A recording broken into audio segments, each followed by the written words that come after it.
চলুন। এবং এই মেলাটাতে গিয়ে কিন্তু আমি একটা জিনিস নোটিস করেছি যে বাচ্চাদের চড়ার জিনিস কিন্তু অনেক কিছু রয়েছে দেখতে পাচ্ছ, কিন্তু বড়দের জন্য কিন্তু এমন কিছু জিনিস নেই চড়ার মতো, বা হয়তো ছিল আমি খেয়াল করিনি, বাট আমি কিন্তু দেখতে পাইনি বড়দের চড়ার জিনিস। মেলাটা মোটামুটি ঘুরে তারপরে আমি চলে এসেছিলাম এই পাপড়ি চাটের স্টলে পাপড়ি চাট খেতে। মেলায় এসে আমার পাপড়ি চাট খাওয়াটা মাস্ট, খেতেই হবে।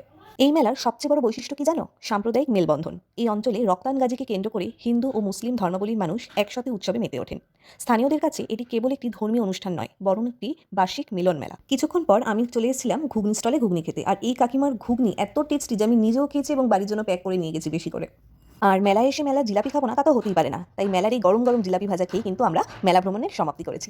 আর মেলার জিলাপি একা খেলে চলে, তাই বাড়ির জন্য প্যাক করে নিয়ে গেছিলাম। তো এখন বাজে 12:30। খাওয়া দাওয়া হয়ে গেছে মেলা থেকে ফিরে, ফ্রেশ হয়ে খাওয়া দাওয়া করে এখন পরে ঘুমাবো।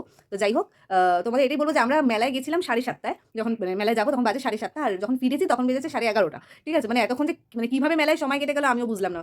তো এসে দেখছি যে 11:30 বেজে গেছে, আমরা এখন বাড়িতে ফিরেছি। তো যাই হোক, তো সেরকমভাবে আমি কিছু মানে কিনেছি অনেক কিছুই, তো দেখানোর মতো সেরকম মানে রান্নাঘরের কিছু সামগ্রী আর ওই ঠাকুরের টুকিটাকি কিছু জিনিস আমি কিনে এনেছিলাম। তো সেরকম সাজা জিনিস বা দেখানোর মতো সেরকম কিছু কিনে তাই দেখালাম না। কিন্তু ভীষণই মজা হলো, কারণ একদিনের জন্য ওই মেলাটা বসে।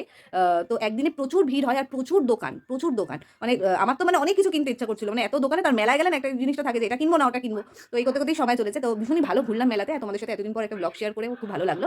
তো চেষ্টা করব, আমার ফোনের অবস্থাটা তোমাদের ব্লগের শুরুতেই বলেছিলাম যে ফোনের অবস্থাটা ভালো নেই। বাট তাও চেষ্টা করব যতটা পারবো আমি ব্লগ দেওয়ার। সঙ্গে থেকো। দেখা হবে আরো একটা নতুন ব্লগে, পাশে থেকো। টাটা।